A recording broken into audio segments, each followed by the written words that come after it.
ರಾಜಕೀಯದಲ್ಲಿ ಯಾವ ಮಾತು ಉಳ್ಕೊಳ್ಳುತ್ತೋ ಬಿಡುತ್ತೋ ಗೊತ್ತಿಲ್ಲ. ಆದ್ರೆ ಯಾರೂ ಶಾಶ್ವತ ಶತ್ರುಗಳು ಅಲ್ಲ, ಮಿತ್ರರು ಅಲ್ಲ ಅನ್ನುವಂಥದ್ದು ಪದೇ ಪದೇ ಪದೇ ಸಿಚುವೇಶನ್ ಬರ್ತಿದ್ದಂತೆ ಪ್ರೂವ್ ಆಗ್ತಿರುತ್ತೆ. ಒಂದ್ ಕಡೆ ಡಿ.ಕೆ. ಎಚ್.ಡಿ.ಕೆ. ಫ್ರೆಂಡ್ಸ್ ಆಗಿದ್ದವರು ಬದ್ಧ ವೈರಿಗಳಾಗಿರೋದನ್ನ ಗಮನಿಸ್ತಾ ಇದ್ದೀವಿ. ಅದೇ 5 ವರ್ಷದ ಹಿಂದೆ ಅಂದ್ರೆ ಕಳೆದ ಲೋಕಸಭಾ ಚುನಾವಣೆಯಲ್ಲಿ ಸುಮಲತಾ ಅವರು ಕುಮಾರಣ್ಣ ಅವರಿಬ್ಬರ ನಡುವಿನ ಮಾತಿನ ವಾಕ್ಸಮರ, ಮಾತಿನ ವಾಗ್ಬಣ ಇನ್ನೂ ಕೂಡ ಹಚ್ಚ ಹಸಿರಾಗಿ ಉಳಿದಿದೆ. ಆದ್ರೆ ನೋಡಿ ಟೈಮ್ ಪಾಸ್ ಆಗೇ ಬಿಡ್ತು. 5 ವರ್ಷ ಮುಗಿದ ನಂತರ ಅದೇ ಅಖಾಡದಲ್ಲಿ ಮತ್ತೆ ಒಂದಾಗ್ತಾ ಇದ್ದಾರೆ. ಬಟ್ ಇದು ಒಂದಾಗ್ತಾರಾ ಅಥವಾ ಪಕ್ಷಾಂತ ಬಂಡಾಯ ಹೇಳ್ತಾರ ಅನ್ನುವಂಥದ್ದು ಇನ್ನೂ ಕೂಡ ಉತ್ತರ ಸಿಕ್ಕಿಲ್ಲ. ನೆನ್ನೆ ಕುಮಾರಸ್ವಾಮಿ ಅವರು ಸಹಕಾರ ಕೋರಕ್ಕೆ ಸುಮಕ್ಕ ಅವ್ರ ಮನೆಗೆ ಹೋಗಿದ್ರು, ಸುಮಲತಾ ಅವರ ಮನೆಗೆ. ಬಟ್ ಸುಮಲತಾ ಅವರು ಯಾವುದೇ ಮಾತನ್ನ ಹೇಳಿ ಕಳಿಸಿಲ್ಲ. ಅಂದ್ರೆ 3ನೇ ತಾರೀಕು ಬೆಂಬಲಿಗರ ಜೊತೆಗೆ ಇನ್ನೊಂದ್ಸಲ ಚರ್ಚೆ ಮಾಡಿ ತನ್ನ ನಿರ್ಧಾರವನ್ನ ತಿಳಿಸ್ತೀನಿ ಅಂತ ಹೇಳಿದ್ದಾರೆ. ತನ್ನ ನಿರ್ಧಾರವನ್ನ ಇನ್ನೂ ಕೂಡ ಫೈನಲ್ ಮಾಡಿಲ್ಲ. ನೋಡೋಣ ಏನಾಗುತ್ತೆ ಈ ಮೀಟಿಂಗ್ ಅಂತ.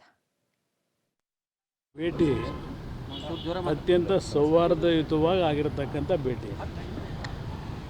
ನನಗೆ ಅಂಬರೀಷ್ ಅಣ್ಣವರ ಮನೆ ಹೊಸದಲ್ಲ. ನಾವು ಹಲವಾರು ವರ್ಷಗಳು ಜೊತೆಗೂಡಿ ಬದುಕಿರ್ತಕ್ಕಂಥವ್ರೆ. ಒಂದು ಆರೋಗ್ಯಕರವಾದ ಒಂದು ಚರ್ಚೆ ನಡೆಯಿತು. ಹಳೆಯದನ್ನು ಅಥವಾ ಏನಾದರೂ ಬೇರೆ ಬೇರೆ ಅಭಿಪ್ರಾಯಗಳು, ಭಿನ್ನಾಭಿಪ್ರಾಯಗಳಾಗಿತ್ತು ಒಂದು ಕಾಲದಲ್ಲಿ, ಅದನ್ನು ಈಗ ಮನಸ್ಸಲ್ಲಿ ಇಟ್ಕೋಬೇಡಿ ಅನ್ನುವಂಥ ಮಾತನ್ನು ಹೇಳಿದ್ರು. ಇನ್ನೂ ಹಾಗೆಯೇ ನಾವು ಮುಂದಿನ ಒಂದು ನಡೆಯ ಬಗ್ಗೆ ಒಂದಷ್ಟು ಚರ್ಚೆ ಆಯಿತು. ಒಂದು ಆರೋಗ್ಯಕರವಾದ ಡಿಸ್ಕಷನ್ ಆಯಿತು. ನಿಮ್ಮ ಸಹಕಾರ ಇರಲಿ ಅಂತ ಕೇಳಿದ್ರು. ನಾನು 4ನೇ ತಾರೀಕಿನಂದು ಮಂಡ್ಯ ಲೋಕಸಭಾ ಕ್ಷೇತ್ರದ ಚುನಾವಣೆಗೆ ನಾಮಪತ್ರ ಏನು ಸಲ್ಲಿಸ್ತಾ ಇದ್ದೇನೆ. ಆ ನಾಮಪತ್ರವನ್ನು ಸಲ್ಲಿಸ್ತಕ್ಕಂಥ ಹಿನ್ನೆಲೆಯಲ್ಲಿ ಅಕ್ಕ ಅವರ ಸಹಕಾರವನ್ನು ಕೇಳಲಿಕ್ಕೆ ಅವ್ರ ಮನೆಗೆ ಬಂದಿದ್ದೇನೆ.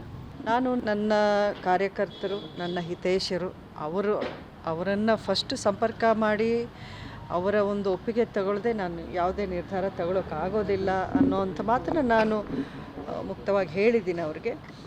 ಖಂಡಿತ ಅದನ್ನು ನಾನು ಅರ್ಥ ಮಾಡ್ಕೋತೀನಿ. ನೀವು ಅವ್ರನ್ನೆಲ್ಲ ಸಂಪರ್ಕ ಮಾಡಿ ಅವರ ಒಂದು ಸಲಹೆ, ಅವರ ಒಂದು ಆಸೆ ಏನಿದೆ ಅದನ್ನು ನೀವು ಮನಸ್ಸಲ್ಲಿಟ್ಕೊಂಡು ಆಮೇಲೆ ನೀವೊಂದು ಸ್ಟೆಪ್ ತಗೊಳ್ಳಿ.